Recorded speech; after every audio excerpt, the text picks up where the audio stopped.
tudo bem? Tudo certo? Uma boa noite para você de todo o Brasil e mundo, acompanhando aí mais um Na Mesa. Vou dar primeiro aqui boa noite para o pastor Lipão. Boa noite, meu caro. Tudo bem, pastor? Boa noite, meu querido Jezreel. Bom demais, muito feliz. Está sendo maravilhoso esse tempo aqui que a gente está vivendo juntos, né? Maravilha. E, né, pastor, hoje nós como pregadores, né, vamos receber aqui uma autoridade e para falar sobre pregação, ele, reverendo Hernandes Dias Lopes. Que alegria. É uma honra, meu querido. Privilégio estar aqui. Glória a Deus, glória a Deus.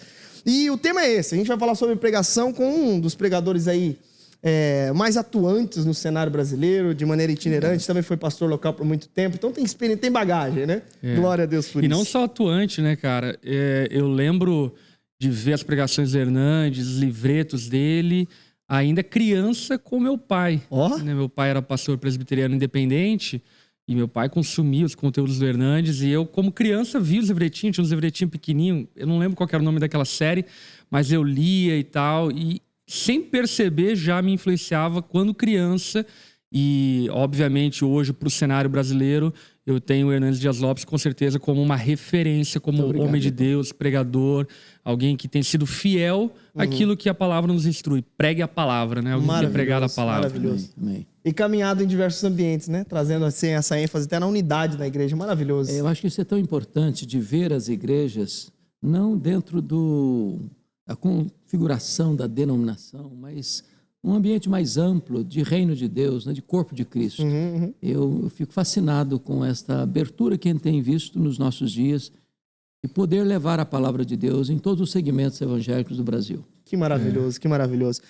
Falando sobre livros, comentários e tudo mais, você tem pela Ragnos bons materiais expositivos aí, né? Que maravilha. Eu, com o que, a graça, que tem lá? Tem toda a Bíblia, né? Eu acho eu estou dos 66 livros da Bíblia, eu já tenho 47 livros publicados. Olha que já tenho no prelo e estou concluindo o outro agora. Então, vão ficar faltando aí 18 livros para terminarmos a Bíblia. Olha que bênção. E tem a Bíblia de pregação expositiva. Exato. Com comentários. Comentários expositivos. São 600 esboços. Olha só. De sermão, na linha expositiva. E um sermão completo de cada livro da Bíblia com seu respectivo esboço. E notas homiléticas e dicas de sua pregação ao longo da Bíblia. É um materialzaço. Maravilhoso. Eu uso muito para consulta os comentários expositivos do Hernandes. É maravilhoso. Muito Obrigado. Uma benção, uma Obrigado. benção. Benção demais. Com certeza tem abençoado demais a igreja brasileira, nos ajudado. É uma benção. A gente bebe muito da sua influência, certamente. É um privilégio. Que alegria. Por isso é uma honra ter você aqui.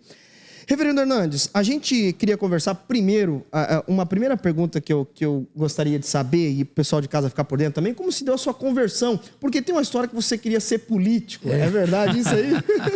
Imagina, Hernandes para presidente, ia ganhar, hein? E aí, Reverendo, como se deu a sua conversão? Eu cresci num lar, e meu pai já era um homem convertido, minha mãe também, e meu pai era muito apaixonado por política, e ele me matriculou nessa escola de amor à política. E eu sempre fui muito apaixonado. Sobretudo naquela época que política se decidia na rua, na praça, no palanque, né? Na oratória. No discurso, na oratória. Eu era apaixonado com aquilo. E eu ia para os comícios. Olha. Enquanto o último orador não descia do palanque, eu não ia embora. Olha só. Eu fiz 18 anos. No dia que eu fiz 18 anos, eu tirei meu título e me filiei no partido. Olha só. E tinha grandes projetos para isso. A essas alturas já era convertido. A minha conversão, de fato, se deu na minha adolescência. Embora tenha sido criado na igreja, nunca me afastei fisicamente da igreja, mas a minha experiência de conversão aconteceu num domingo, sozinho, dentro de uma casa, ouvindo uma música de rock. Olha só. E eu dançava sozinho, era aquela do rock and roll, e eu dançava ali, pulando e tal, e de repente veio o meu coração como que uma voz. Eu não escutei essa voz audivelmente, mas calou o fundo do coração. O que você procura aí, só Jesus tem para oferecer. E ali eu tive um encontro pessoal com o Senhor. Que maravilha. Minha vida mudou. Naquele ano eu fiz a minha PUC, profissão de fé, me tornei membro da igreja, fui eleito diácono da igreja em seguida. E no ano seguinte eu recebi o chamado para ir para o seminário. Olha que legal. Reverendo, sempre da igreja presbiteriana? Sempre. Ah, tá. Sempre. Nunca Aí foi para o seminário presbiteriano, Isso. formou lá. E o meu chamado foi muito curioso, porque eu convertido, as pessoas falam, eu comecei a pregar. As pessoas falam, você tem que ser pastor. Eu falei, não, eu não quero de jeito nenhum. Eu não aceitava a ideia. Eu rejeitava. decisivamente a ideia de ser pastor. Eu queria ser político e advogado. E aí um dia eu conversava com um presbítero amigo, e eu disse para ele assim, quando eu realizar meu sonho de ser um político e um advogado bem-sucedidos, eu quero ir para um seminário, no final da minha vida, para encerrar minha carreira como ministro do evangelho, como pastor, quero pregar o evangelho. Esse homem, com autoridade, botou o dedo no meu nariz e disse, você quer dar as sobras para Deus, o resto para Deus. Olha só. Deus quer você hoje, com a sua juventude, com a sua inteligência. Aquilo entrou no meu coração como uma flecha.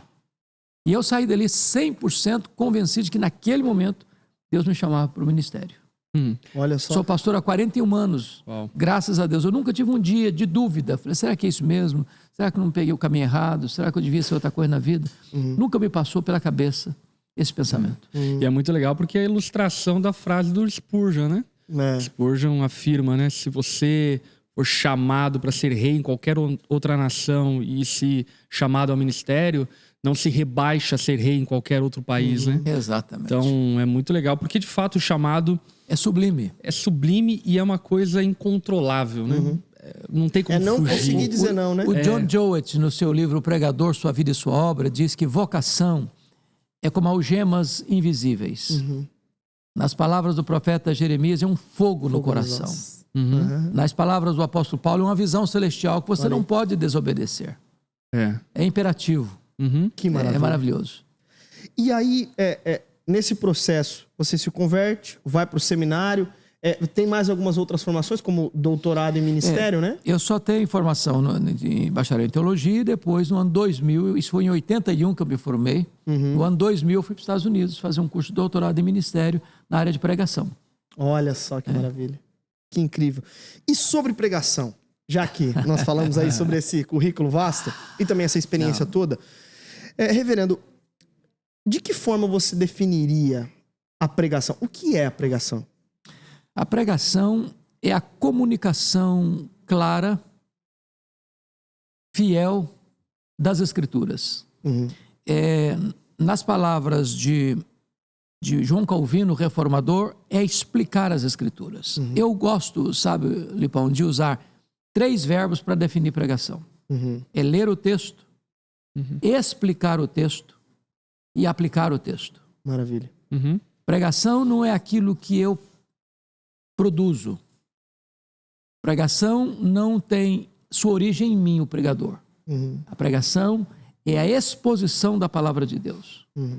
De tal maneira que Deus não tem compromisso com a palavra do pregador. Deus tem compromisso com a sua palavra. O nosso papel não é pregar sobre a palavra, é pregar a palavra. De tal maneira que a palavra é o conteúdo da pregação e a autoridade do pregador. O meu professor até falava que a única parte inerrante da pregação é a leitura do texto no início. É isso mesmo. Que maravilha. Agora, se tratando, né, reverendo, em relação à pregação, você falou sobre a exposição da palavra. Existe uma forma única, por assim dizer? Você que tem caminhado em diversos ambientes, né? E a gente acompanha pregações suas em diversos púlpitos, em denominações diferentes, tradições diferentes, para público-alvos diferentes, por assim dizer. Existe uma forma correta na pregação? Porque muito tem se falado sobre a pregação expositiva. Só que a própria pregação expositiva tem formas de se expor, inclusive, né? Como é que você definiria isso? Existem modos, né, métodos distintos, modelos distintos de homilética de pregação. Né? Então, talvez no Brasil a mais comum seja o sermão tópico, onde a pessoa pega um tema e a partir daquele tema ele busca em toda a Bíblia a base, fundamentação para o seu sermão. Né?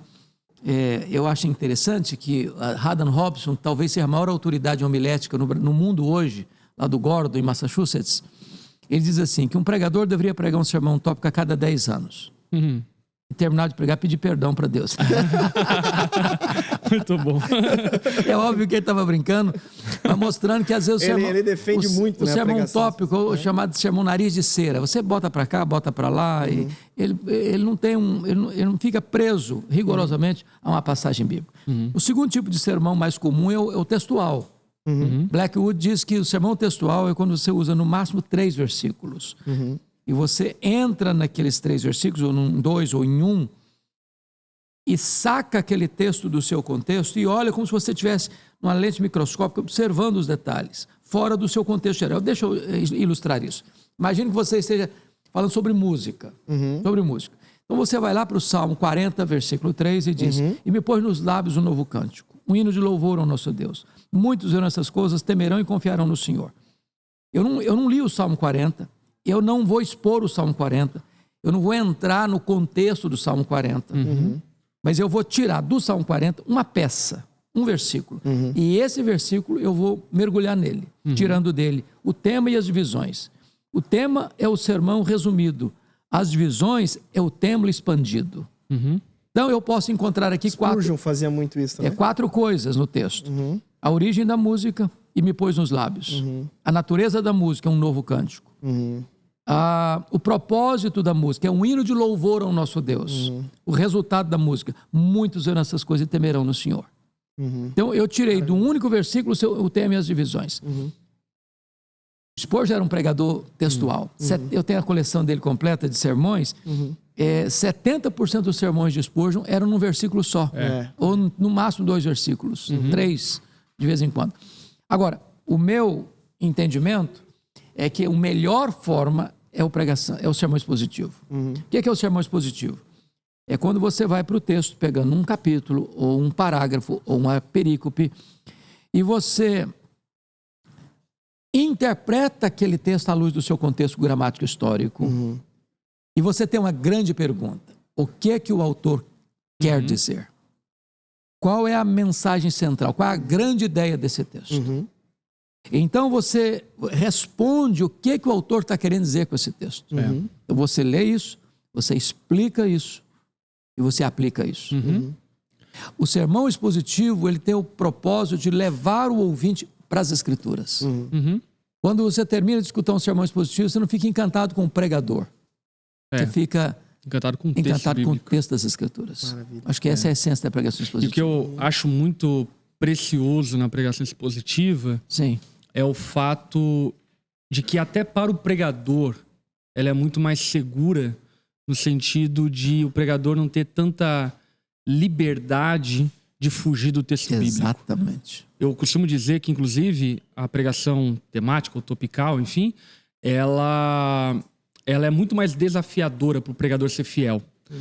Por conta de que, para ele justificar o tópico dele, ele vai ter que entender e estudar cada verso que ele usar para justificar o tópico dele, para ver se aquele tópico, de fato, pode ser fundamentado por aquele texto que ele está citando. Exatamente. E, infelizmente, o que é muito comum é que nas pregações topicais, elas são aleatórias, né? Então, o pregador coloca lá uma pesquisa de palavra, vê um texto que ele desconhece o contexto histórico, cultural, a aplicação do texto, traz para dentro da pregação, e se o texto for ser analisado de maneira robusta, ele vai perceber que não daria para defender aquele tópico com aquele texto bíblico. Me permite um exemplo assim, bem extremo. O Haddon Robson diz uma coisa interessante. É o seguinte: quando você não interpreta corretamente o texto, você aplica o texto hereticamente. E aí eu tive um exemplo disso muito engraçado. Numa viagem que estava fazendo, e sozinho, de carro, já estava de madrugada, voltando para casa, quase chegando, quase sendo vencido pelo sono. E eu liguei o rádio e um pregador estava pregando sobre Sansão. E lá pelas tantas ele disse o seguinte: se você matar o seu leão, você tem a recompensa. Você pode chupar o mel da sua caveira. Nossa. Todo torto. Então o camarada não entendeu o texto, né? Interpretou o texto fora do contexto, não percebeu que pegar o mel na caveira do leão não era uma bênção, não era uma maldição, era uma quebra. Era um pecado. Um pecado, né? A quebra do nazireado dele, dos votos do nazireado. Então, interpretar é por isso que Calvino dizia que pregação é interpretação das Escrituras. Se você não interpretou a Escritura, você não pregou. Mas, ao mesmo tempo, acredito que uma luta que o pregador tem contra ele mesmo é a luta do exibicionismo da oratória. A biografia de Calvino fala que Calvino era um erudito dentro da academia, mas as palavras dele eram simples para um colono entender e interpretar o que ele estava dizendo. Exatamente. E isso é maravilhoso porque, de alguma forma, fere o ego do pregador, no sentido de usar o púlpito para se exibir. Para trazer glória para si, para acender as luzes da ribalta sobre ele. Isso é um grande risco. Que pode acontecer de duas formas, né, Reverendo? Tanto com a própria eloquência, bem como também com a erudição, né? Pode acontecer. Eu acho que as duas coisas não é que você não possa demonstrar conhecimento e nem que você não possa ter um vocabulário rico.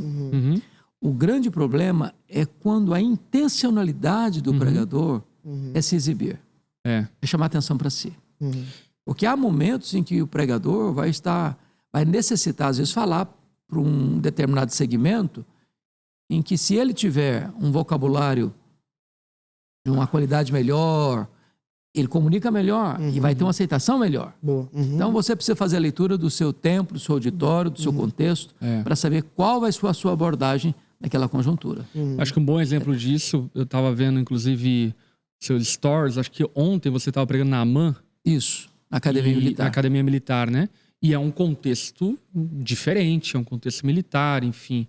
E que exige um tipo de comunicação muito própria para esse ambiente.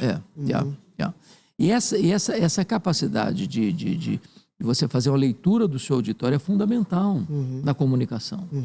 Porque uma coisa é fato, você não pode jamais mudar a mensagem. Ela é imutável. Mas a forma, ela é flexível. É flexível. Você não muda o conteúdo, mas você é flexível na abordagem. E é maravilhoso essa coisa de pregar a palavra, né? A gente vive essa cultura dentro da Onda Dura já faz anos, e o impacto que isso tem na vida da igreja e do membro comum é maravilhoso. A gente recebe algumas pessoas que vêm de outros contextos onde o tipo de pregação é um tipo de pregação mais topical, mais emocional, enfim. E eles relatam para nós o quanto tem crescido de entendimento da palavra, entendimento do Senhor, e o quanto isso tem mudado a sua vida prática, né? Porque no fim das contas é a palavra que nos limpa, né? Jesus deixa claro isso. Então, a pregação da palavra, que é suficiente, é o meio pelo qual Deus santifica os eleitos dele, né? E isso é maravilhoso. É maravilhoso. Eu, de fato, sou apaixonado por essa coisa de pregar a palavra, discorrer a palavra e ver os efeitos da palavra na vida de quem está ouvindo. E é um fato que está ocorrendo no Brasil e no mundo. Aqueles segmentos evangélicos, chamados evangélicos, que não focam na exposição da Bíblia, na pregação da palavra, esses grupos estão chegando a um momento de ressaca. E as pessoas estão à procura, à cata de igrejas que preguem a palavra e que tenham vida, testemunho. Vão ser porto seguro dessas pessoas que por um tempo ficaram. Mas como é a palavra que alimenta, é a palavra que dá, a fé vem pela palavra, a santificação vem pela palavra, o poder, né, a capacitação vem pela palavra, o conhecimento de Deus vem pela palavra, o conhecimento do propósito de Deus na nossa vida vem pela palavra. Onde não tem palavra, as pessoas começam a ficar desidratadas e sem vitalidade espiritual. E elas estão à procura de igrejas que têm um compromisso com as Escrituras. Isso. Nesse sentido, reverendo, em relação até essa procura por igrejas, né?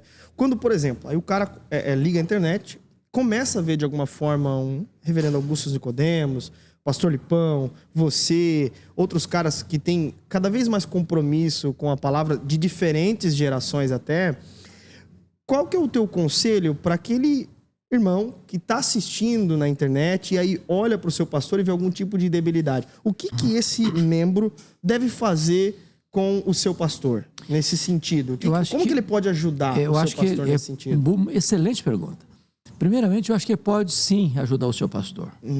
Chegar para o seu pastor e se o pastor é sábio Um pastor pode receber conselho e exortação até de uma criança. Acho que o pastor ele tem que ser um ser ensinável. Nenhum de nós está pronto e acabado. Nenhum de nós cessou de aprender e agora só tem para ensinar. Não. Somos aprendizes, constantemente aprendendo para poder continuar ensinando. Então, acho que esse membro pode procurar o seu pastor e dizer: olha, pastor, eu acho que o senhor poderia ouvir fulano, beltrano. Quem sabe isso possa ajudar o senhor na sua pregação. Quem sabe esse membro possa dar um livro de presente para o seu pastor. Compra um comentário positivo, dá de presente para o seu pastor. Né? Porque eu acho que às vezes, e eu tenho, nas minhas andanças, Lipão, por aí, eu tenho percebido isso. A maioria, a vasta maioria dos pastores que às vezes tem uma dificuldade, não é por dolo, isso, é por desconhecimento. Então, nosso papel não é julgar. E às vezes descobre, né, pastor? Descobre e sai da igreja e o pastor fica sem ajuda, às vezes, né? Então, nós temos que dar ferramentas, nós temos que ajudar, nós temos que suprir as necessidades, as carências. Então, hoje, para você ter uma ideia, a prioridade da minha agenda é para atender a liderança.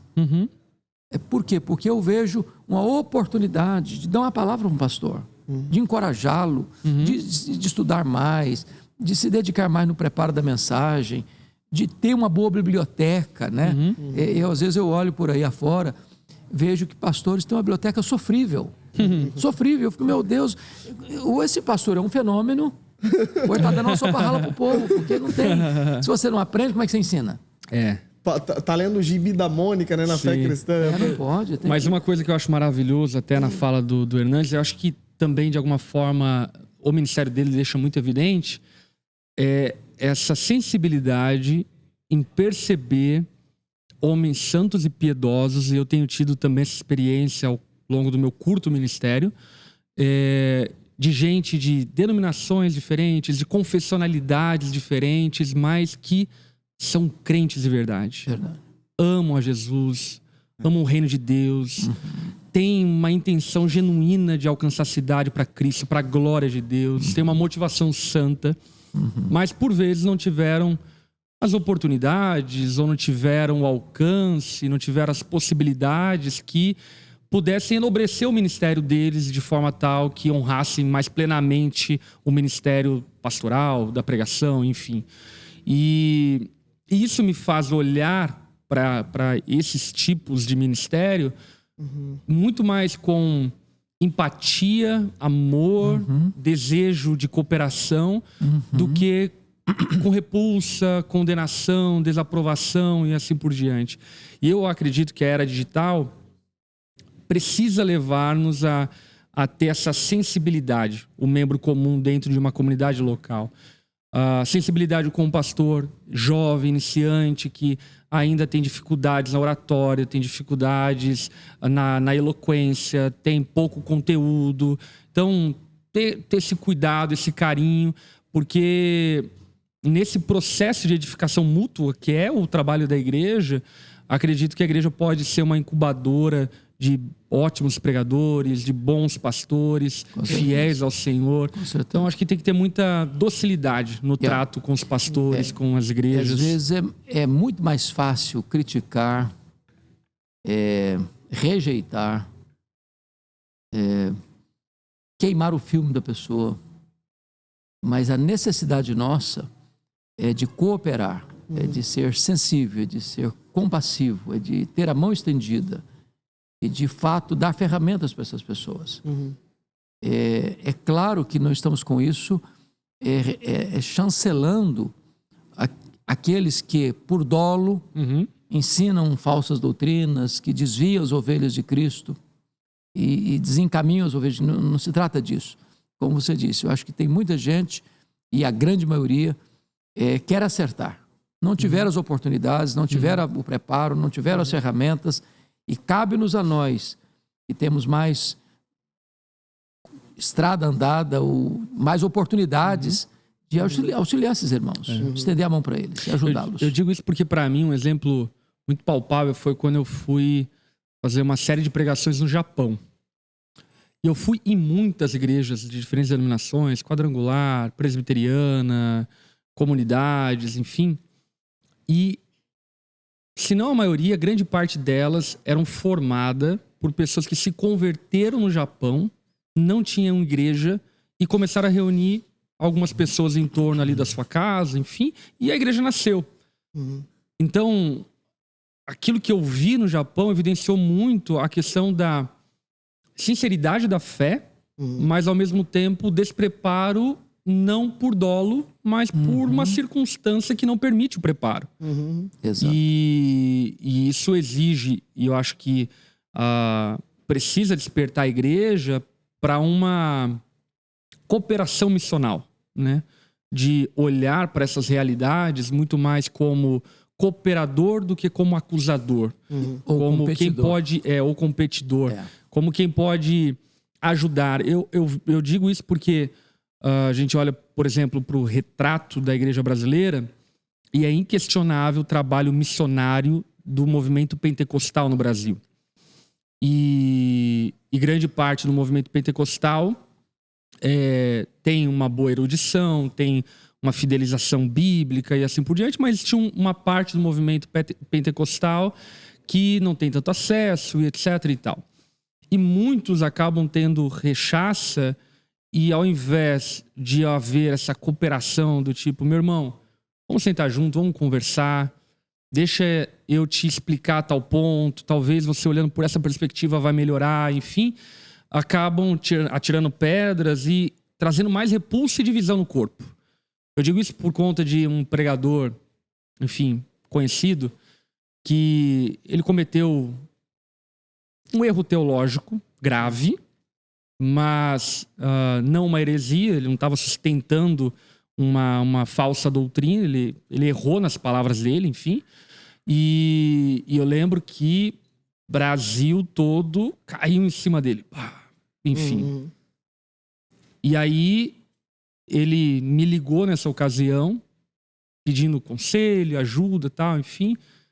E aí eu conversei com ele, pontuei algumas coisas e ele recebeu aquilo naquela ocasião com um coração tão puro, simples, de alguém aberto para aprender, para ouvir e tudo mais. E foi tão precioso isso, sabe? Então, eu acredito muito que um ministério como, por exemplo, do reverendo Hernandes Dias Lopes, que para mim serve como uma referência nesse sentido de um pregador católico, um pregador eclético, no sentido de transitar em diferentes ambientes, é muito importante, porque faz parte de uma amarração, de uma costura do corpo de Cristo, que une diferentes partes do corpo para um propósito que é demonstrar Cristo para o Brasil e para o mundo, né? É isso mesmo. Maravilhoso. Reverendo, a gente tá falando sobre pregação, né? E a gente queria aí a gente, né, como eu mais novo ainda, como é que você prepara um sermão? Como é que você vai ler o texto e como é que funciona assim, esse momento de preparar um sermão? Não há propriamente receita de bolo. Há sermão que parece que as coisas fluem com mais leveza. Há outros que você precisa cavar. Nas palavras de Paulo, se afadigando na palavra. Porém, o básico primeiro eu vou para o texto, porque hoje eu tenho feito muito do chamado sermão expositivo, livro por livro. Então, eu estou expondo um livro da Bíblia. Por exemplo, agora eu estou escrevendo o comentário de 2 Samuel. Então, estou mergulhado no livro. Então, quando eu estou escrevendo o sermão, eu, na verdade, estou escrevendo o capítulo do livro, que é o sermão. Então, primeiramente, eu leio o texto várias vezes. Depois, eu faço anotações que estão no meu entendimento do texto. Anotações. Ainda essas anotações não estão amarradas, elas são soltas. Depois, eu vou para o texto para fazer um esboço, porque para mim o pregador é o arquiteto das ideias. Ele vê a casa pronta em 3D, só na cabeça dele que a casa está pronta, né? Depois, então, eu vou recorrer aos comentaristas. Pego um por um, anoto, grifo. Depois eu vou escrevo o que está no meu coração daquele esboço que eu fiz. E então eu recorro novamente aos comentários, dentro das anotações que fiz, e vou interagindo com eles. E aí, depois que essa massa está pronta... Só perdão interromper. Esses comentários, eles são homiléticos, expositivos? O que todos tipo de comentários? Os nossos comentários têm essa característica. São comentários expositivos. Então, cada capítulo daquele comentário é um sermão. Qualquer pregador pode reproduzir na íntegra o público da sua igreja. E a vasta maioria dos comentários que nós temos é o seguinte: ele dá uma dica boa, uma exegese de uma palavra, ou informação histórica, ou de um texto.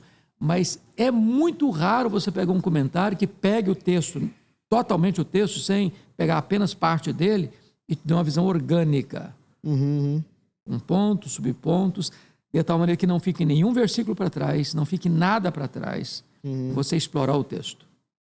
Então, essa é a característica dos comentários expositivos que eu tenho publicado pela rádio. Não, então, acho que a pergunta é sobre... eu digo os comentários que tu utiliza, esses comentaristas. Então, aí, veja bem... Inclusive, nos teus comentários tem uma... Né, nas notas de rodapé... Quando eu vou expor um livro da Bíblia, por exemplo... Obrigado. Quando eu vou pôr um livro da Bíblia, por exemplo, eu procuro comprar tudo que tem no mercado sobre aquele livro. Legal. Pego tudo, vou ler tudo... Porque tem um que vai te dar uma ideia só. Mas valeu a ideia.